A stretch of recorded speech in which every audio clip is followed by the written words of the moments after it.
All living things generate electromagnetic fields of different frequencies and dynamics, from the tiniest cells all the way through complex organisms and even groups of organisms. We're all emitting fields, and they're varying fields, and we're also receiving fields. In fact, we can't literally move our hands without generating what are called electrostatic body motion effects. We're literally making fields as we move in space.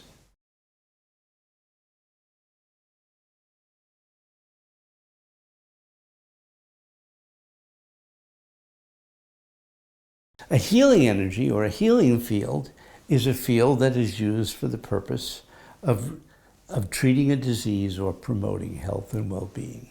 A healer is trained how to be able to perceive their own fields and the fields of others, and then work with those fields to improve health and well-being.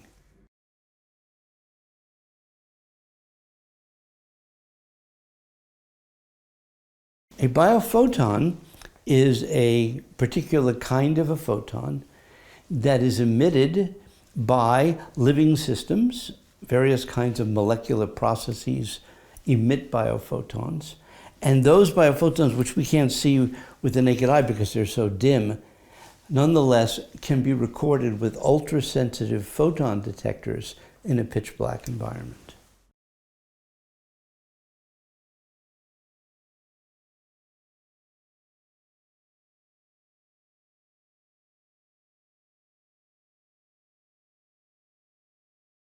Plants have a number of advantages.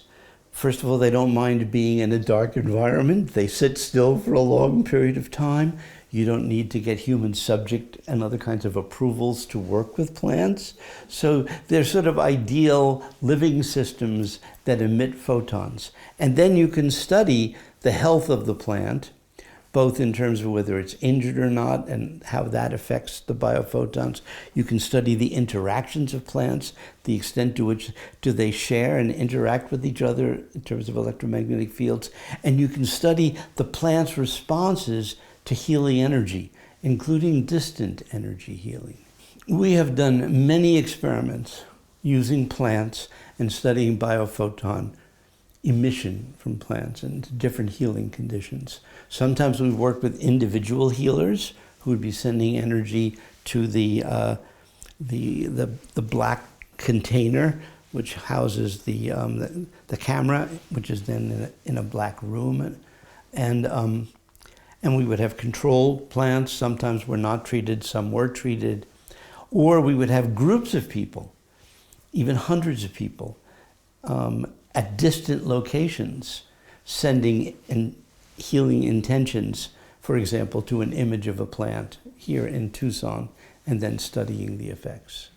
We were looking to see whether or not if energy healers sent healing energy to specific plants under controlled conditions, would the plant's biophoton activity increase, for example, under specific conditions, indicating that their immune processes, their healing processes were being activated as would be predicted by theory.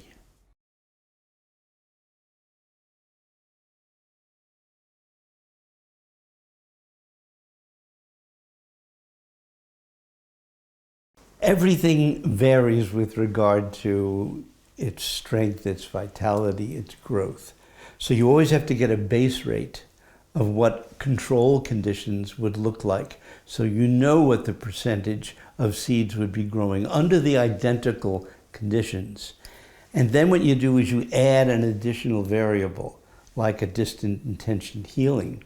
And then what you look to see is there a relative increase above and beyond whatever the spontaneous variability is.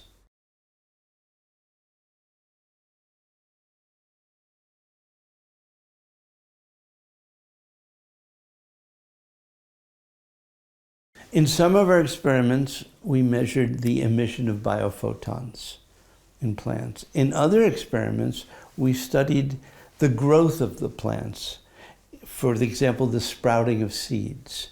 And we're able to show that plants that were exposed to healing energy, they sprouted more quickly and they grew more quickly than seeds that had not been exposed to healing energy. When I looked at the totality of the experiments that we have done, plus other people have done, the consensus is that there is a real effect, i.e. that conscious intention, particularly trained and loving intention, can have effects on vitality and healing in plants, in cells, in animals, in people, and that those effects can be both local but also, quote, non-local or distant, and that those effects can't be explained by simple mainstream thoughts of either just chance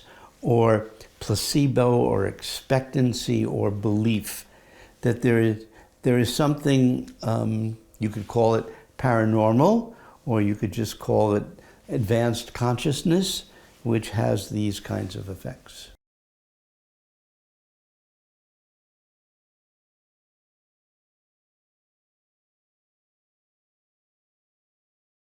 If you're just measuring a plant or measuring a person and there is an injury, there is a relative increase in the area of the injury, which is reflecting the fact that the living system is harnessing and focusing its energy, attempting to repair.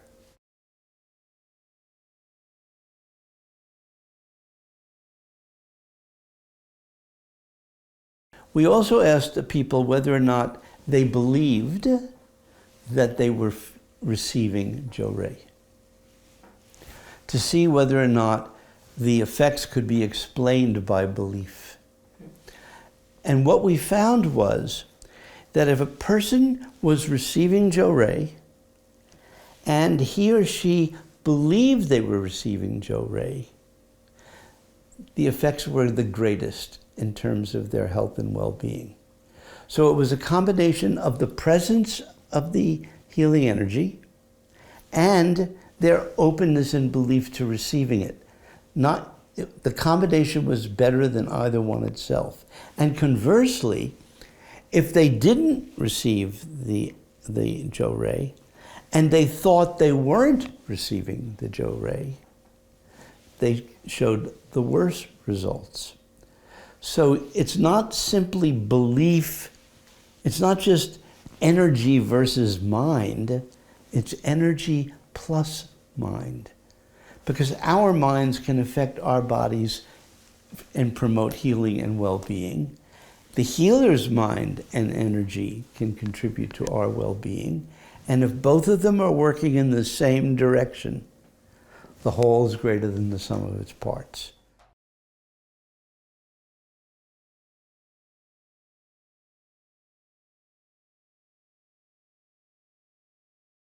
No, I wouldn't quite say it that strongly. What I would say is, because some healers are really extraordinary, okay? And even if the person doesn't believe, they can gain benefits. Sometimes extraordinary things happen.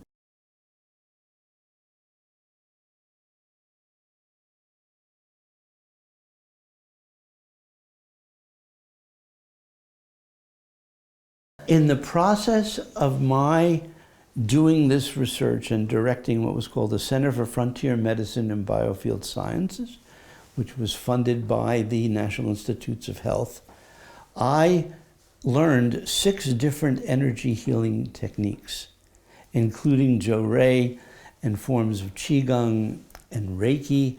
I learned them not to become a healer, but to know enough about healing so I could be a bridge between scientists who knew nothing about healing and the healers who knew very little about science. So I became a bridge person.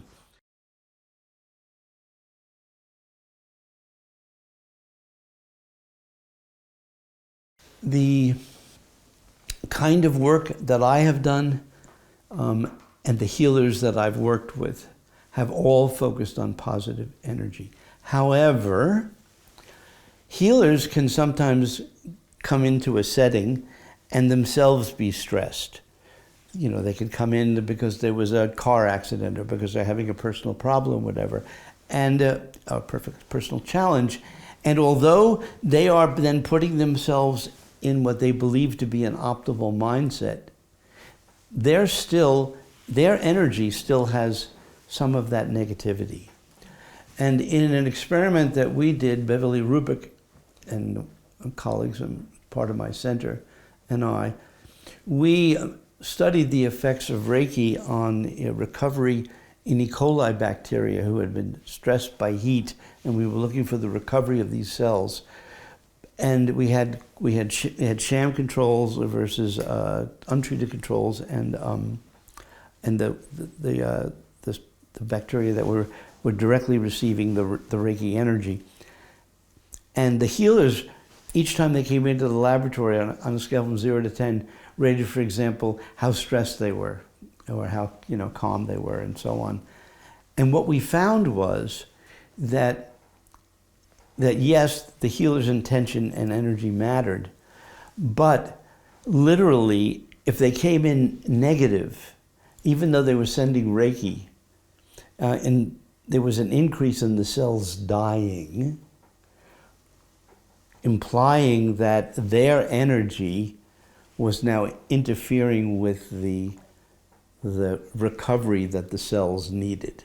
Now remember, these are coli bacteria, they're in test tubes, so you don't want to overgeneralize from this. But the idea that, quote, negative energy could in fact interfere even with healers is literally what we found and published in this research.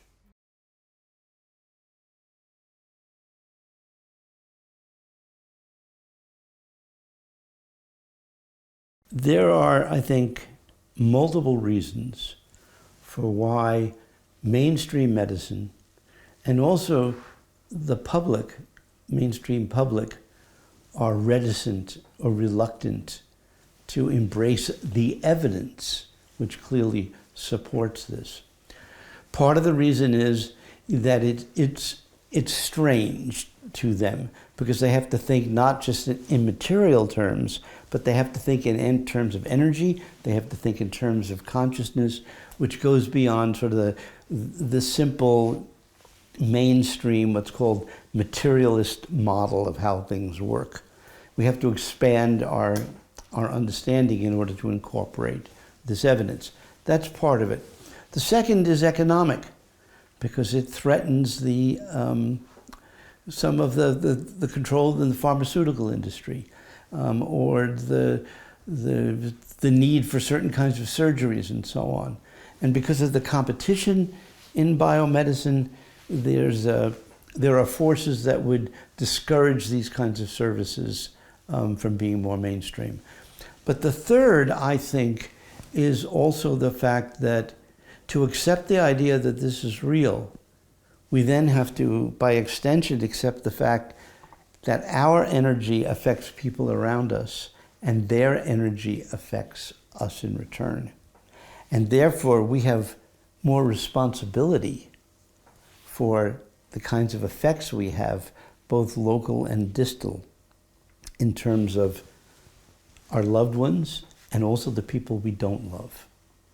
So the notion that that part of society's problems is due to the fact that we don't want to take responsibility for the energy effects and conscious effects and powers that we all have.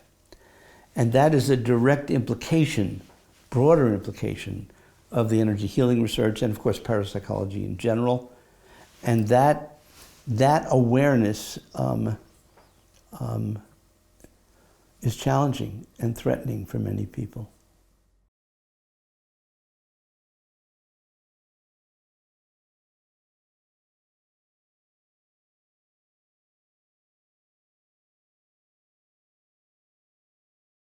Oh no, I think that most people, if they were exposed to this information in the right way, might be able to get past their fears about it or their prejudices about it based on what they've been taught.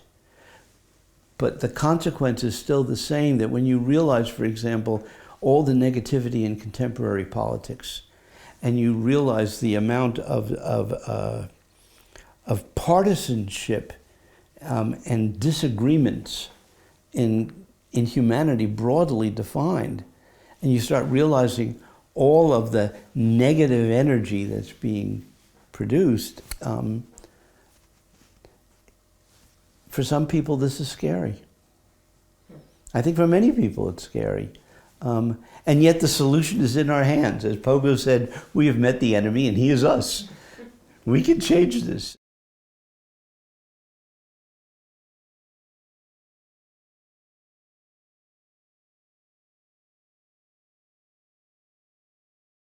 The belief and the evidence that people, particularly young children, spontaneously can recall events of people who lived previously.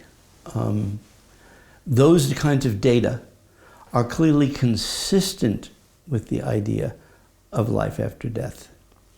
But they're not necessarily, quote, proof of life after death. There's a distinction between consistent with and proof. The consistent with makes perfect sense. I mean, because if you think these are, quote, your memories, and you experience them as if they are your memories, and then they turn out to be true, one of the ways that we explain that is that you are living again. So if there can be incarnation, there can be reincarnation, okay? That's absolutely true. But why scientists are reluctant to accept those data as proof is because there are alternative explanations which could also potentially explain the data. And I don't mean the simple interpretations such as, well, they overheard a conversation, or they're some sort of, it's part of their culture, and so they fantasize, and every now and again they get a hit by chance.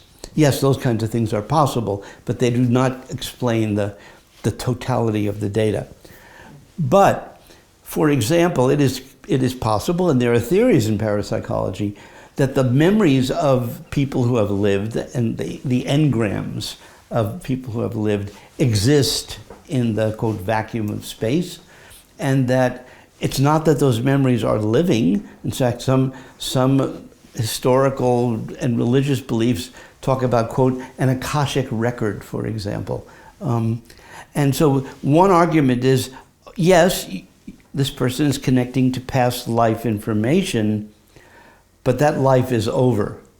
So they're misinterpreting as being their memory, but instead they're just connecting with a real memory that happened to be localized in a place, for example, where their genetics allowed them to connect with it, but it's not proof that it was them.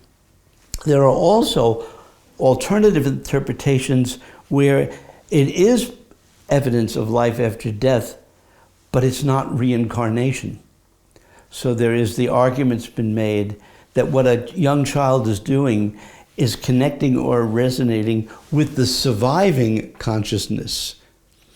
And so it's not their memories that they're experiencing, but they're experiencing a previous person's memories, and that person is, quote, alive in the greater reality.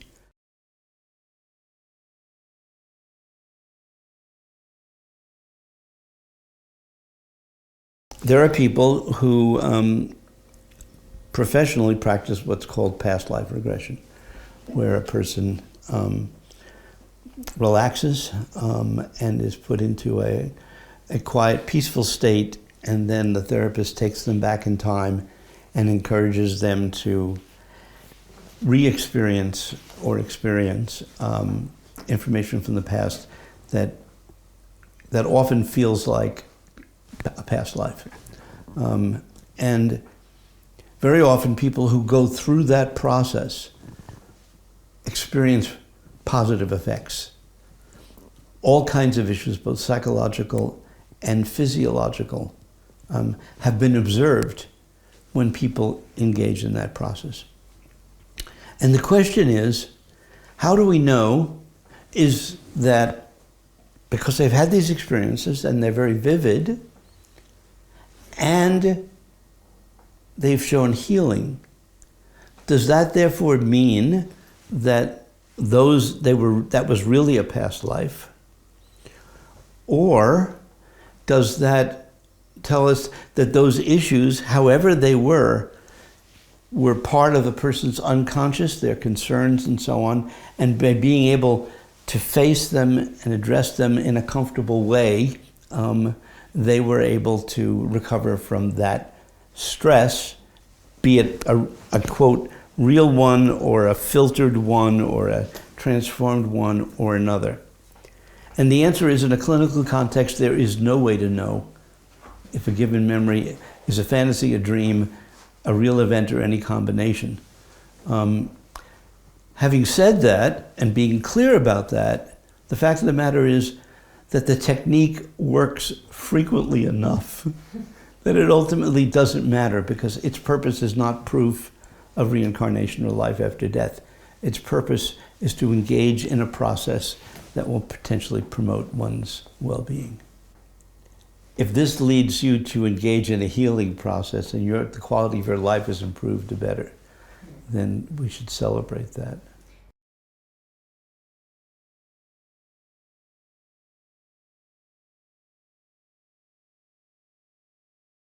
I think that scientists need, as a profession, and I would also say the public, needs to be less concerned about how something works and more concerned about, does it work? Because if it doesn't work, it doesn't matter how it works. And if it does work, we should take advantage of it while we try to explore and understand how it works. The truth is, there are many things that we use and take for granted. We don't know how they work. But if the only reason we use them is because we absolutely had a theory for how it worked that made us feel comfortable, then we wouldn't benefit from these effects.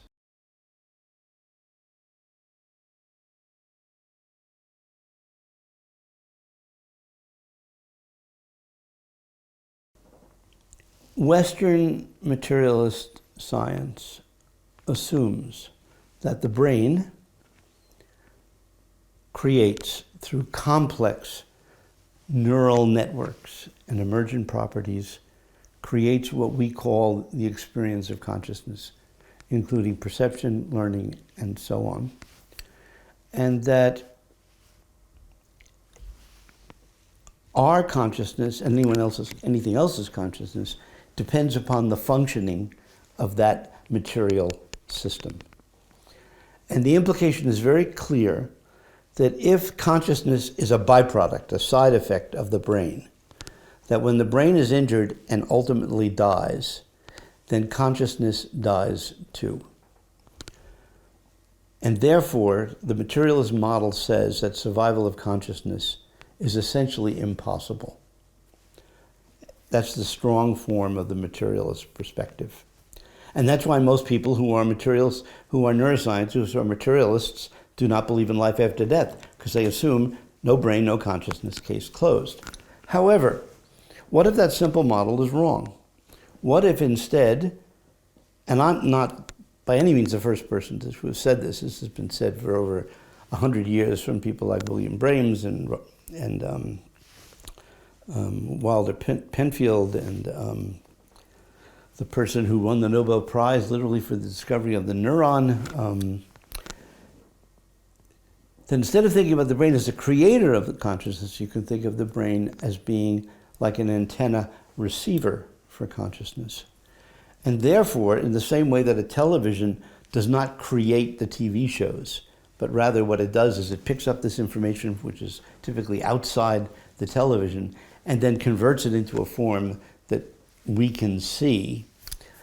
The brain could be a brilliant, absolutely brilliant, smart television. Okay, and that doesn't take away from the beauty of the brain. It's phenomenal. But if the brain is more like an antenna receiver for consciousness, then when the TV dies, that doesn't mean that the television show dies. And therefore, the prediction is that if you have another television, another way of picking up the information, you will see that the information is still there. And so one of the ways that mediumship enters the realm of science is that it provides a technique that can speak to whether the model of the brain creates consciousness is correct or not.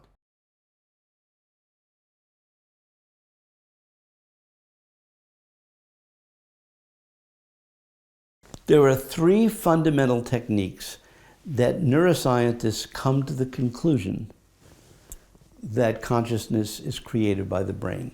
Those three techniques are correlation, stimulation, and ablation. So correlation, for example, is you record EEG from the back of the head, or you do now MRIs inside the brain, and then you shine a light in a person's eyes and you see that there's a correlation between what goes on in the back of the head and the seeing of the light. Or you have a person close their eyes and imagine a light. And now when they imagine the light, you see this area, quote, lighting up. So there's a correlation between perception of light and this area of the brain. The second is stimulation. What we do is we stimulate that. In the early days, you literally had to do it surgically, you had to remove the bone and stimulate electrically. Now we can do that magnetically outside the brain and so on. And what you observe under those circumstances is that people have visual experiences of various sorts. So that's stimulation. Then ablation. You can, for example, either with injury to the back of the head, you can have damage to the occipital region, or you can surgically remove parts of the brain, and you can show selective deficits in visual perception.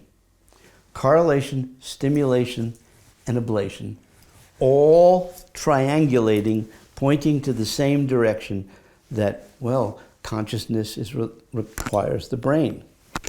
So the question is, what's wrong with that logic? Well, what's wrong with that logic is that those are the same three procedures that a TV repairman uses to discover what's wrong with your television set. So, for example, he will put electrodes on particular regions inside the TV set, and then what he will do is look for correlations between what's going on in that part of the TV set, or a brain, and what's going on the TV screen. And he finds a correlation. He'll do stimulation. He'll take a particular probe, you'll stimulate different components, and you'll look and see what's going on the television set. That's stimulation. Ablation. In the old days, you'll remove a tube, or you remove a transistor, or you remove an integrated circuit. And lo and behold, you find a deficit now in that particular region of the television. Now, does these three things, correlation, stimulation, and ablation, lead us to the conclusion that the TV set created the shows? Of course not. Those same three procedures are consistent with the idea that a system could be an antenna receiver for a signal as opposed to the creator. They do not distinguish between those two. Mediumship as a fourth procedure does. Why? Because the materialist conclusion is very clear. If the brain creates consciousness and the brain is now inoperative or now dead and demised, there is no more consciousness. But if a medium, a real medium, under controlled conditions, can receive accurate information about a person's deceased loved one, and that information shows all the properties of being alive, then that tells us that it distinguishes or rules out the brain creates consciousness theory, at least in its strongest form, and rules in the possibility of life after death.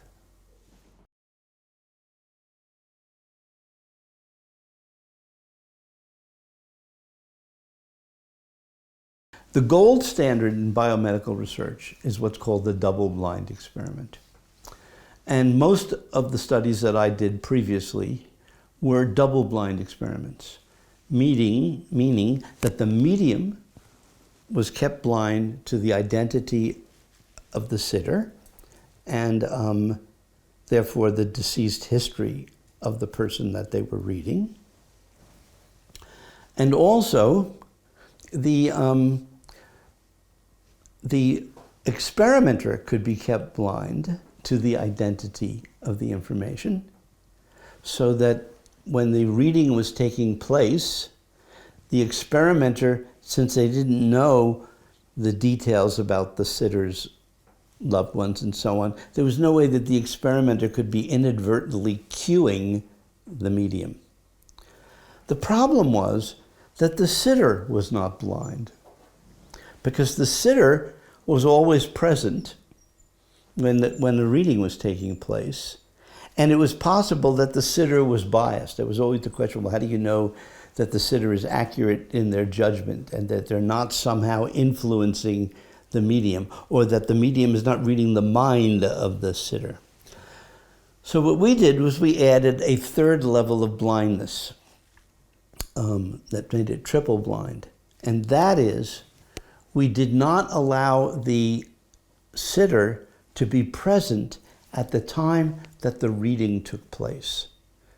The experimenter became what's called a proxy sitter, meaning the medium was told that a particular deceased person would be coming, and they could be given a first name, let's say John. Now, how many Johns are there in the world? Millions. But only one John was being invited to this reading, the John that belonged to the specific sitter. But that sitter was not there.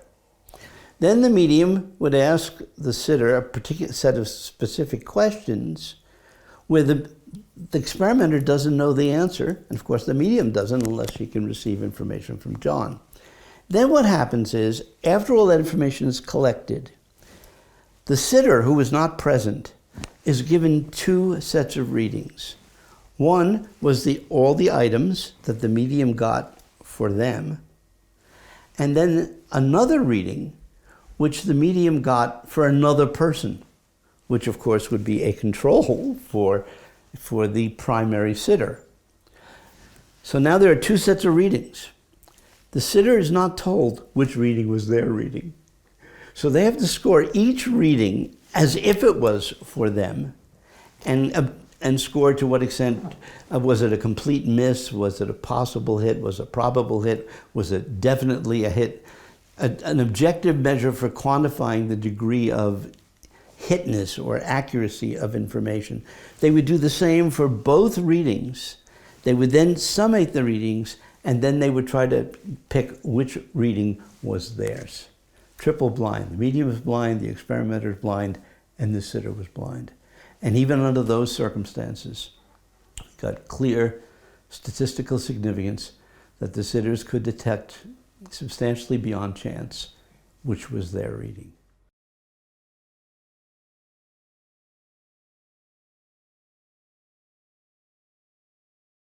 It was not chance. We can conclude that it was not somehow some psychological cueing or guessing. We can conclude that it was not mind reading, paranormal mind reading of the experimenter.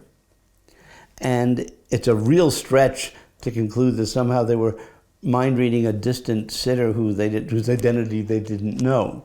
The most plausible explanation, when you rule out all those other explanations, is what the medium says, is that they were making contact with that deceased person.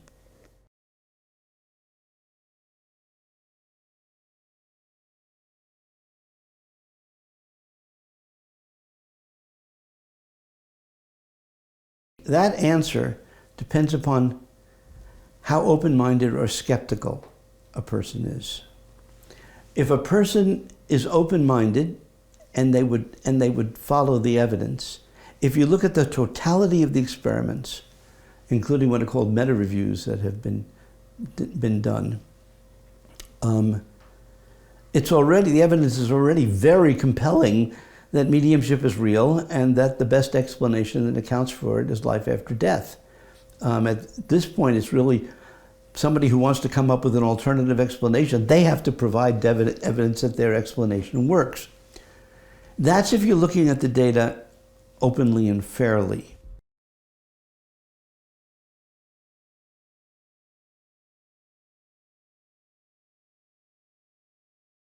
Yes, part of the reason that people disbelieve is because this area has a very tainted history, and there were many fake mediums. And that's why we go to such great lengths, and have done so for years, to rule out any possibility of fraud. So even if a serious skeptic looks at the data and they say, well, I can't find this experiment, I don't see how this could be due to fraud. I don't know how this could be due to cold reading. I don't know how this could be due to queuing. I mean, you've addressed all of that. Even when you get positive results, you have to see it replicated multiple times. That's beyond just saying, well, yeah, 100 years ago, a lot of people cheated.